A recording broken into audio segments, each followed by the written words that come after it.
In some ways, the means that archaeologists use to understand the past are really different than the ways American Indians understand their own past.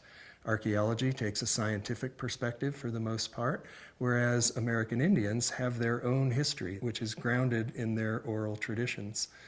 But I think those different ways of knowing actually produce a more rich understanding of the past than we would have if, for example, let's say we just had archaeology.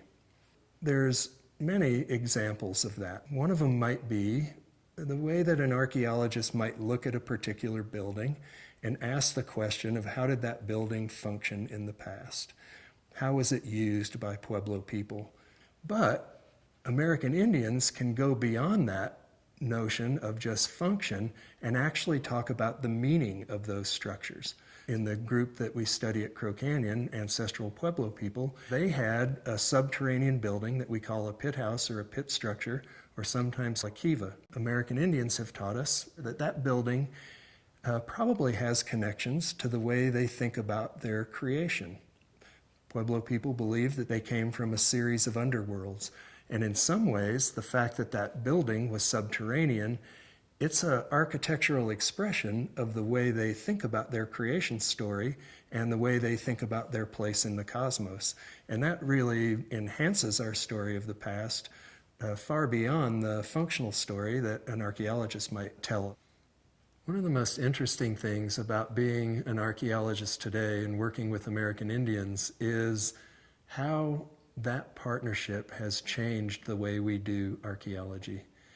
And those changes have come from archaeologists trying to be more sensitive to concerns that Native peoples have about archaeologists working in archaeological sites. You can imagine, since they perceive those sites as still being inhabited by their ancestors, that it's not a trivial matter for them to have these sites disturbed. So it's really changed how archaeologists sample sites, which means where we put the particular excavation units on the site. 100 years ago, archaeologists would look at a site and they would dig the whole thing out to see what the whole thing looked like once it was dug out. Today, we do just the opposite. We try and ask questions that we think are important to answer, and then we ask ourselves, how can we answer those questions with the minimum amount of excavation rather than the maximum amount? So things like that partnership between American Indians and archaeologists has really changed the way archaeologists do archaeology. I really like when I'm teaching classes to Pueblo children, the excitement when we go out to an archaeological site like Mesa Verde.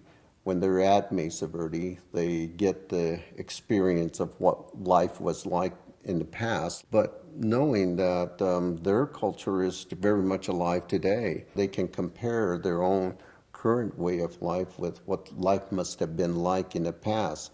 Both of them are very much alive, and it can still continue to teach our children a better understanding of who we are.